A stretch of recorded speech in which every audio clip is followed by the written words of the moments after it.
There is absolutely no question that Kim Jong-un is a brutal ruler, and President Trump's detractors in the media were quick to challenge the praise he heaped on the dictator.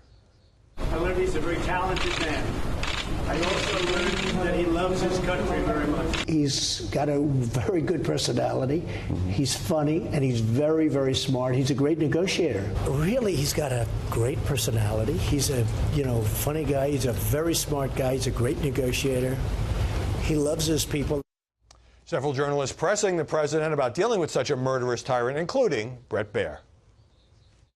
You call people sometimes killers. He is a killer. I mean, he's clearly executing people. He's a tough guy. But he's still done some really bad things.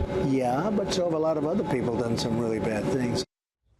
Molly, many pundits, especially on the left, seem upset or outraged that President Trump would even meet with this guy, given his human rights record. Yeah, it is upsetting to hear someone who's so bad be praised by the president, and that is something that is very worthy of coverage. Who knew he was so funny? But it's worth keeping it all in context, too. So we had a president who was absolutely bashing Kim a year ago when he was in Seoul, gave that speech that really took him down a notch. Flattery is a component of diplomacy. It's also a component when dealing with something as important as nuclear disarmament. And I think the president thinks that it is more important to have nuclear disarmament, even if that requires some flattery of a dictator, than to make this the time when you talk about human rights violations. And on that point, Marie, I mean, you worked in the Obama administration. The press was largely supportive when President Obama met with Raul Castro and normalized relations with Cuba, major human rights violators. So this kind of screams double standard.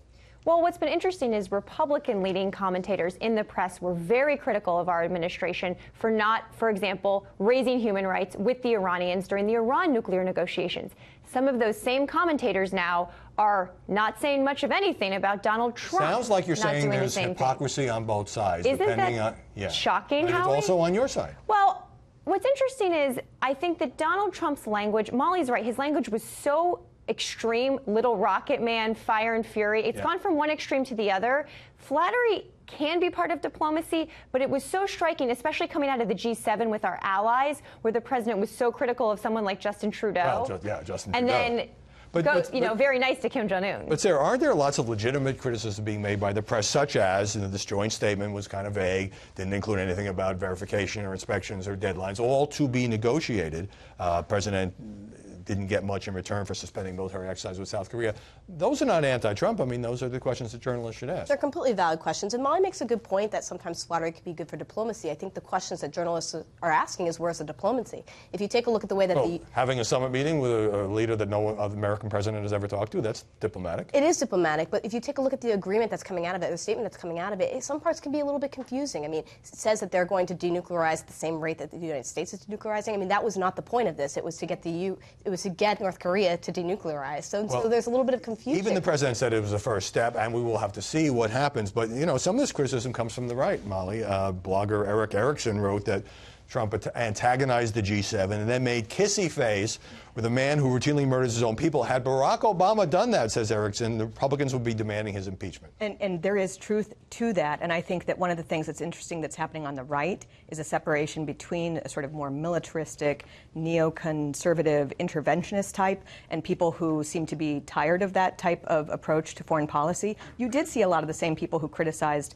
Barack Obama meeting with Castro criticizing the way that Trump was with Kim. But there's this other stream that doesn't get a lot of coverage in the media, which is a more realist approach to foreign policy that does seek to have a different approach. I just want to say one thing about the media's criticism of the praise of Kim is it would be much easier to believe that they were genuine about this if they hadn't spent that entire Olympics praising the sister of Kim and talking about how sassy she was. And I think that people have a hard time believing or taking them seriously when they were doing that and then a few months later criticizing Trump. Well, we're sure on top of, but Marie, some of the criticism of the president is just personal, like Trump was incoherent, Trump was naive, Trump was hoodwinked, says New York Times' Nick Kristof.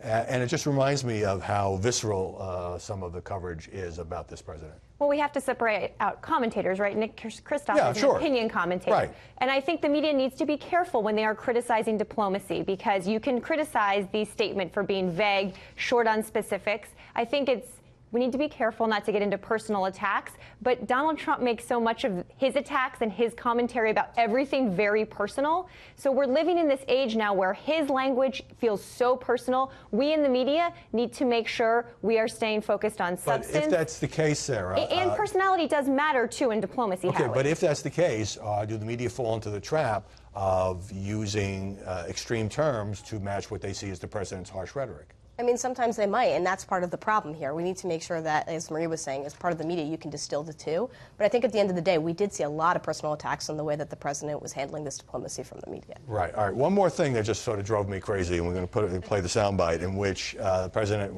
had a light moment in which he was talking about Kim Jong-un. Let's roll it. I mean, he's the strong head. Don't let anyone think anything different. Right. He speaks and his people sit up at attention. I want my people to do the same. Okay, that was a joke, and yet it became the lead anecdote in the Washington Post, in Politico. You know, the president has it gets no room for humor. You can say, well, he was serious. He was not serious. I've seen him for a long time. I mean, he says a lot of controversial things. You don't have to pick out the jokes. Marie Harf, Sarah Fisher, Molly Hemingway, thanks very much.